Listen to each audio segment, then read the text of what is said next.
Hello good morning सभी को। Hopeful आप सब अच्छे होंगे और इस बढ़ती हुई एयर क्वालिटी इंडेक्स को, जो कि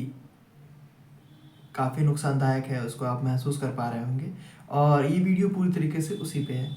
और हम उसे फाइनेंशियल टर्म में डिकोड भी करेंगे। एज अ फाइनेंशियल एडवाइज़र मेरे कर्तव्य है ये कि मैं उसे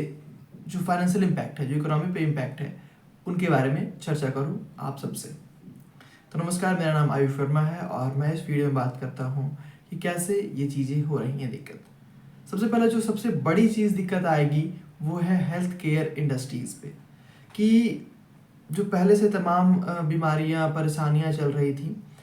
उनके अलावा ये जो क्वालिटी काफ़ी घट गया है, एयर क्वालिटी, तो उस पर इसका काफ़ी इम्पैक्ट पड़ेगा। और गवर्नमेंट को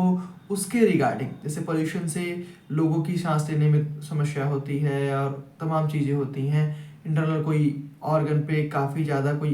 एजेड है तो उस पर डैमेज कर सकता है, तो वहाँ पे गवर्नमेंट को फिर फोकस करना पड़ेगा। तो कहीं ना कहीं गवर्नमेंट को जो एक्सपेंसेस हैं, अगर गवर्नमेंट हॉस्पिटल की बात करें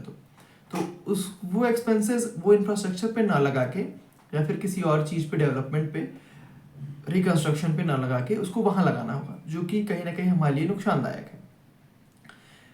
और अगर प्राइवेट में बात करें, प्राइवेट हॉस्पिटल में और इसमें, तो हमारे जो इंडिविजुअल खुद के खर्चे हैं, तो हमें कहीं ना कहीं अपने खर्चे को, कॉस्ट को वहाँ से घटा के अपने मेडिकल पे देना होगा, जो कि एनी हाउ बेनिफिशियल नहीं है। दूसरा हम बात करते हैं, जो हमारी प्रोडक्टिविटी है वो लॉस होगी, क्योंकि हम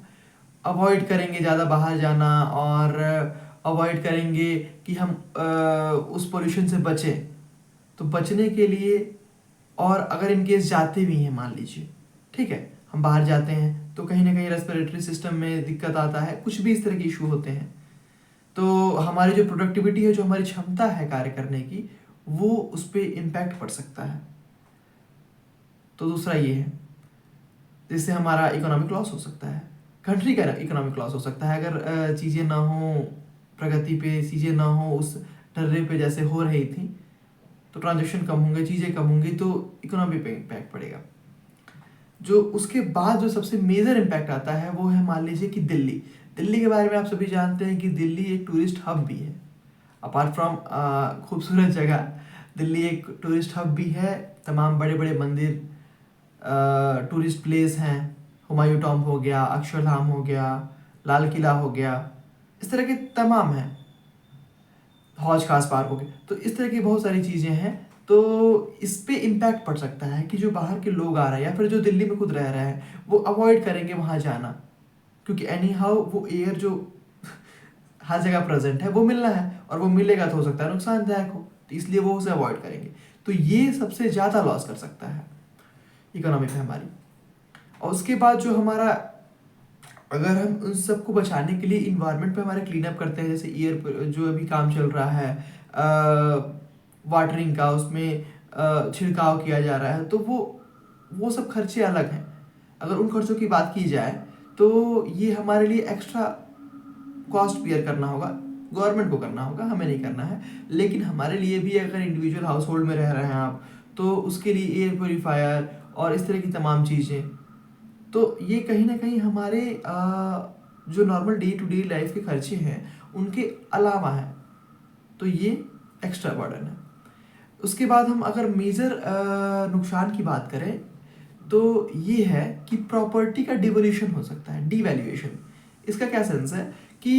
एज अ दिल्ली की बात करें तो दिल्ली बहुत ही ग्रोथ पे है और इंडिया का कैपिटल है, और दिल्ली के नियर बाय जो एनसीआर में आते हैं, नेशनल कैपिटल रीजन के में आते हैं, नोएडा, गुड़गांव, इस तरह की जगह जो है, तो इन लोगों के प्रॉपर्टी पे भी डिवैल्यूएशन हो जाता है। क्योंकि जब लोग यहाँ पे आना ही नहीं पसंद करेंगे, रहना ही नहीं पसंद करेंगे, इसके एयर क्वालिटी इंडेक्स के बढ़ने के रीज़न से, तो इसकी जो प्रॉपर्टी की वैल्यू है वो काफ़ी घट जाएगी, तो यहाँ नुकसान होगा। होपफुल आप समझ पाएंगे। अब तो ये हो गई नुकसान की बात, अब इसके रेमेडीज क्या है मैं उस पर भी चर्चा करूंगा, ताकि हमें एक प्रॉपर आइडिया मिल पाए कि ये नहीं हो कि केवल हमने जो समस्याएं हैं उन पे बात किया, हम उसके क्या समाधान है उस पर भी बात करना चाहेंगे। तो सबसे पहला हम अगर समाधान बता पाए, तो जो कि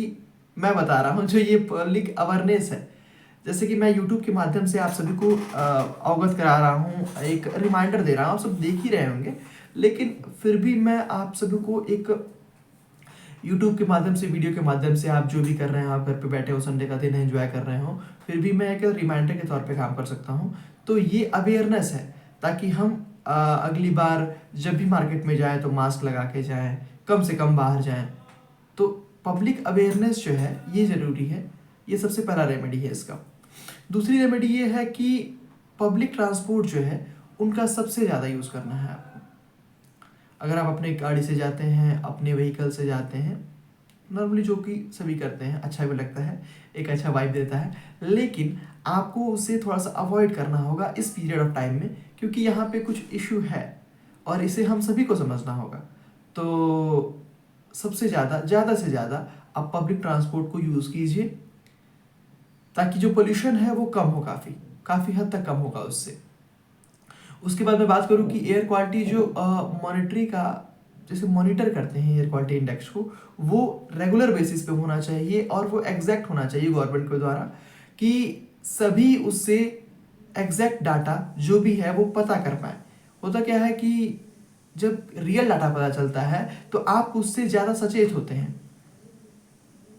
और आपके माइंड में वो लगा रहता है कि हाँ ये इतना ज़्यादा हो गया है, हाँ पहले 300 था 400 है, मतलब जो भी एक एस्टिमेटेड डाटा है वो आपको पता रहेगा, तो आप उसके लिए ज़्यादा अवेयर होंगे, ज़्यादा उससे प्रिकॉशन के लिए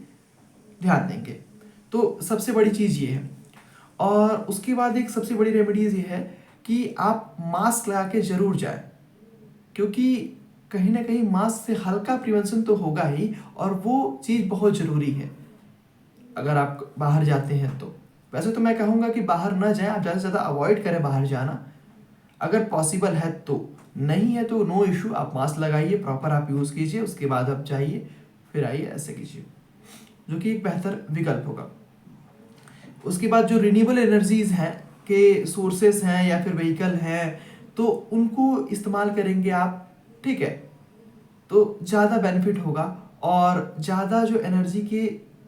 रिसोर्सेस हैं उनको कम यूज़ कीजिए जो रिन्यूएबल नहीं है, ताकि फिर उसे रीयूज़ करा जा सके और बचाया जा सके। फिर अगर हम बात करें कि सबसे लास्ट नॉट द लीस्ट, कि रेस्ट्रिक्शंस लगाने चाहिए, जो कि गवर्नमेंट ने अभी इम्पोज किया है, प्रैक्टिकली पॉसिबल हुआ है कि नहीं इसके बारे में भी चर्चा नहीं करेंगे इस वीडियो में, लेकिन जो हमारे आसपास की इंडस्ट्रीज़ हैं जो हाईली पॉल्यूटेड एयर प्रोड्यूस करती हैं, व्हीकल्स हैं जो हाईली एयर पोल्यूशन जो है वो प्रोड्यूस करती हैं, तो उस पर रेस्ट्रिक्शंस होने चाहिए, जैसे कि और लोग जो सामान्य जीवन जी रहे थे, जो अभी तक एनवायरनमेंट चल रहा था, हमने जुलाई में देखा, सितंबर में देखा, बाकी मंथ में देखा, वैसे फिर वापस आ सके, और इसके लिए हमें ये करना चाहिए। होपफुल आप मेरी बातें समझ पाए हों। अगर ये वीडियो अच्छा लगा तो इसे ज़रूर शेयर कीजिए और उन सभी तक पहुंचाइए जो दिल्ली में रह रहे हों या फिर दिल्ली के आसपास रह रहे हों, ताकि वो अपने आप को प्रिवेंट कर पाए और इस चीज़ों से अवेयर हो पाए। Thank you.